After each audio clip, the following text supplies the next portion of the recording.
বন্ধুরা, আমার চ্যানেলে আপনাদের স্বাগত জানাই। আজকে আমি আপনাদের বানিয়ে দেখাবো কাঁচকলার কোপ্তা। নিরামিষের দিন খুব অসুবিধে হয়, কি করব, তাই জন্যে আমি কাঁচকলার কোপ্তাটা বানালাম। কাঁচকলা আলু সেদ্ধ করে রেখে দিয়েছিলাম। এবার আমি ওটাকে এক এক করে ছাড়িয়ে নেব।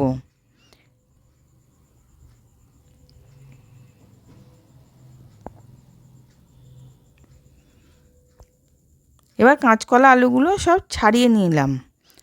এবার আমি কাঁচকলা আলুটাকে ভালো করে মেখে নেব। মাখার পর এবার ওর মধ্যে আমি মশলা দিয়ে দেব। স্বাদ মতো নুন দিলাম, হলুদ গুঁড়ো, জিরে গুঁড়ো, ধনে গুঁড়ো, আদা পেস্ট, লঙ্কা পেস্ট আর একটু গরম মশলা দিয়ে ওটাকে মিশিয়ে নেব।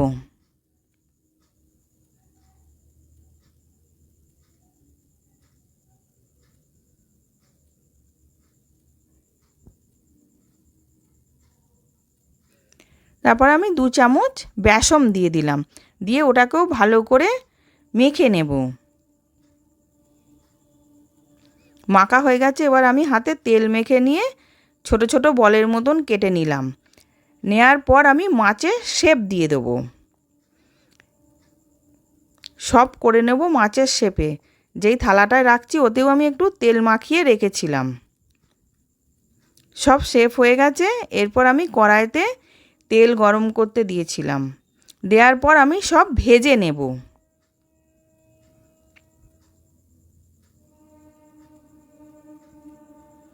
এবার এক দিকটা হয়ে গেছে, আর এক দিকটা উল্টে দিচ্ছি, দিয়ে ভালো করে ভেজে নেব।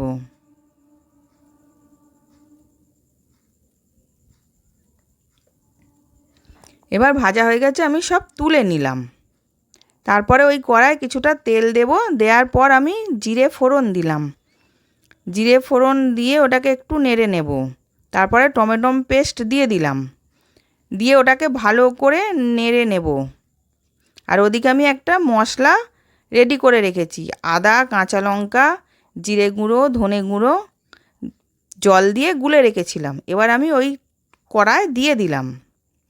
এবার রেড চিলি পাউডার দিলাম কালার করার জন্যে, দিয়ে ভালো করে কষিয়ে নেব তেল ছাড়া পর্যন্ত।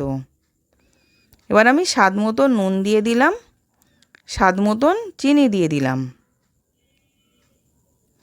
এবার তেলটা ছেড়ে গেছে, আমি জল দিয়ে দিলাম। তারপরে যতক্ষণ গ্রেভিটা ফুটবে আমি অপেক্ষা করব। এবার গ্রেভিটা ফুটে গেছে, আমি এক এক করে ওই মাছের শেপগুলোকে দিয়ে দেব।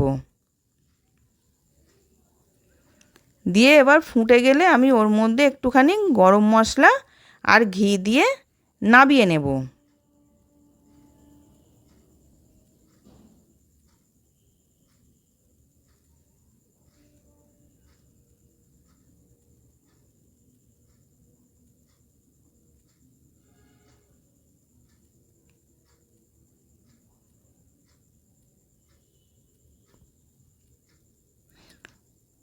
এবার নাবিয়ে নিলাম। কাঁচকলার কোপ্তা রেডি।